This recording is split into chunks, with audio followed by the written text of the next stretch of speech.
Welcome to another MLB recap video, and let's start this one in Los Angeles as the Marlins tried to avoid the sweep at the hands of the Dodgers. Now, after the Marlins went down quietly during their first hacks, Teoscar Hernandez singled home Freddie Freeman to give LA a 1-0 lead. Now, as we jump to the fourth, Miami would tie the game on a De La Cruz home run that eclipsed the left field wall, making it 1-1. Now, both starters in this game were solid for their respective clubs. Ryan Weathers for Miami tossed 6 full innings, gave up 5 hits, allowed 3 earned runs, 1 home run, walked 1 man, and sat down 3. Gavin Stone for LA worked an inning longer, gave up 6 hits, allowed 1 earned run, and did not allow a walk while striking out 4 men.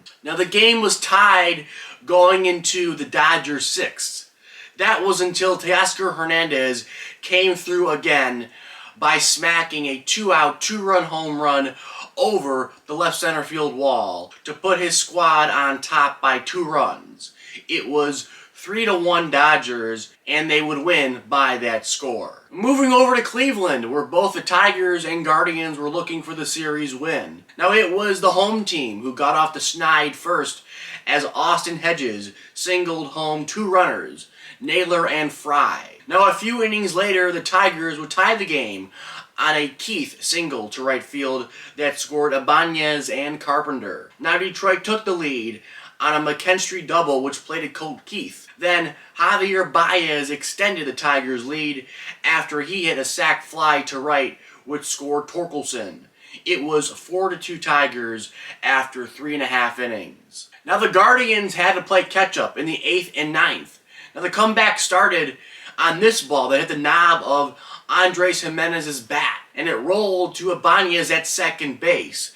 This allowed Brian Riccio to score from third with less than 2 outs and made it 4-3 Tigers. Now, in the last of the 9th, Guardians catcher David Fry jacked a home run just inside the right field pole to tie the game at 4. Now, despite Cleveland not winning the game in the 9th inning, they got the job done in the 10th, as Brian Riccio singled to left center field with 5 Tigers manning the infield. Ramon Laureano crossed home plate, and Cleveland won 5-4. Now, breaking news on Wednesday, the Pittsburgh Pirates called up their number 1 pick and MLB's number 3 prospect, according to MLB Pipeline. That is Paul Skenes. Yes, in 7 AAA starts this season, Skenes has a 0.99 ERA, a 0.91 whip, 45 strikeouts, 8 walks, in 27 1/3 innings pitched. Now, last season,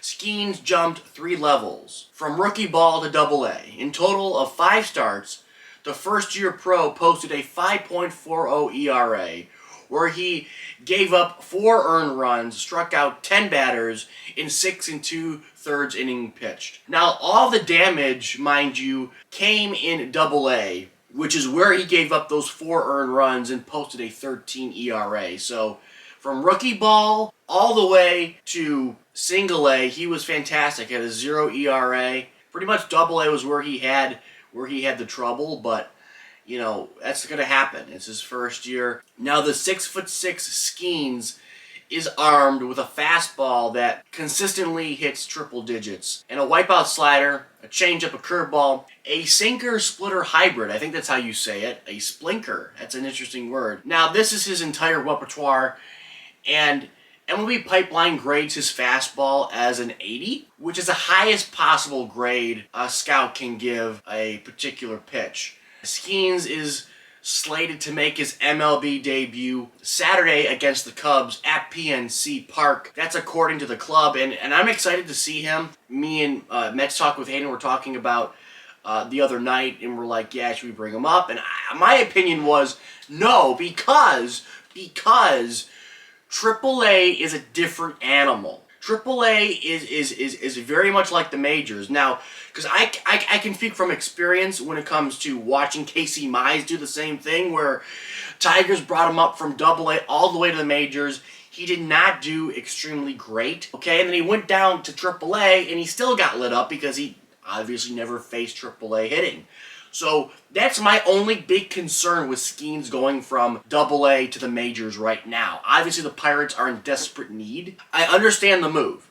I do. The marketing side of it, the talent-wise, the media, hopefully it'll get your ball club going, excitement around the city, around the fan base. I get it. But if he gets lit up, don't be surprised. That's all I'm saying. That's all I'm saying. I'm excited to see him and Livy Dunn. So that's going to be great. Sneak peek, me and Hayden are going to Pittsburgh, and hopefully I can see Paul Skenes and Livy Dunn perhaps at the stadium over in Pittsburgh. Now, speaking of those Pirates, let's recap their game on Wednesday versus Anaheim. Things got started in the third when Joe Adell homered to center field to give Anaheim a 1-0 lead. Now, Adell was responsible for the Angels' second run as well, hitting a ground ball single back up the box. This scored Brandon Drury, giving LA a 2-0 lead. Now, just a half inning later, Onel Cruz hit a bases-clearing double which scored Bart, McCutchen, and Reynolds. This gave Pittsburgh the 3-2 lead. Then a batter later, Connor Joe came through to add some insurance for the Bucks. His single made it 4-2, black and gold. However, the Angels responded with a huge top of the sixth as they regained the lead. First, Logan O'Hoppe RBI single plated Taylor Ward. Then Brandon Drury's double to left allowed Kevin Pillar to score, tying the game at 4. Finally, Willie Calhoun hit a sac fly, which was a difference as it plated O'Hoppe, giving the Halos a 5-4 lead and the eventual win. Now let's end it on the Astros and Yankees series finale. Both teams' number 2 hitters would go yard to start the game, as Kyle Tucker kicked things off, crushing a ball into the right field bleachers. Then, in the Yankees half of the first, Juan Soto did the same thing, but his was a 2-run shot that sailed into the Astros bullpen, giving New York a 2-1 lead. Jumping to the Yankees' third, this is where New York kept the home runs coming.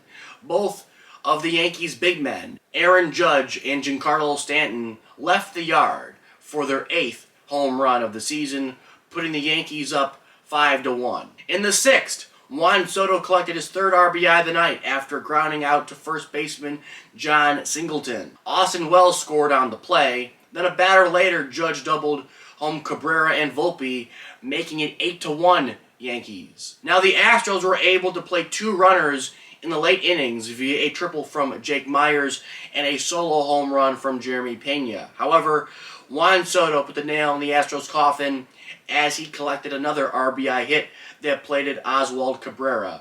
In the end, New York would win 9-4 over Houston. And that's all I got. Please like, please comment, subscribe. I'd appreciate it. And as always, I'll catch you guys later.